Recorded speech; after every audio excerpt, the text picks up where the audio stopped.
শেষ মুহূর্তের গোলে আর্জেন্টিনাকে কাঁদিয়ে Copa America champion Brazil. Copa America ফাইনালে চিরপ্রতিদ্বন্দ্বী আর্জেন্টিনাকে 1-0 গোলে হারিয়ে শিরোপা নিজেদের করে নিয়েছে সেলেসাওরা। বিস্তারিত দেখুন প্রতিবেদনে।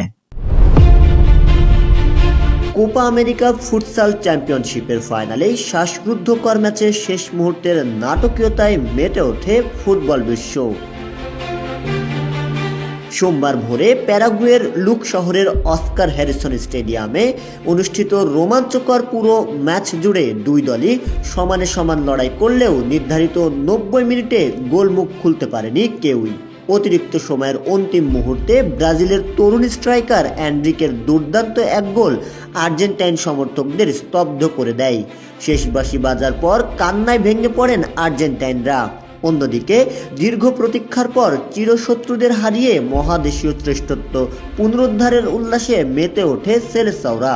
এই জয়ের মাধ্যমে ব্রাজিল প্রমাণ করল কেন তাদের ফুটবলের রাজা বলা হয়। ডিফেন্ডিং চ্যাম্পিয়ন হিসেবে আর্জেন্টিনার এই হার ফুটবল ইতিহাসে আরও একটি চিরস্মরণীয় ডার্বি হিসেবে জায়গা করে দিল। শাহরিয়ার হিমেল, ডেস্ক রিপোর্ট, নবরূপ টিভি।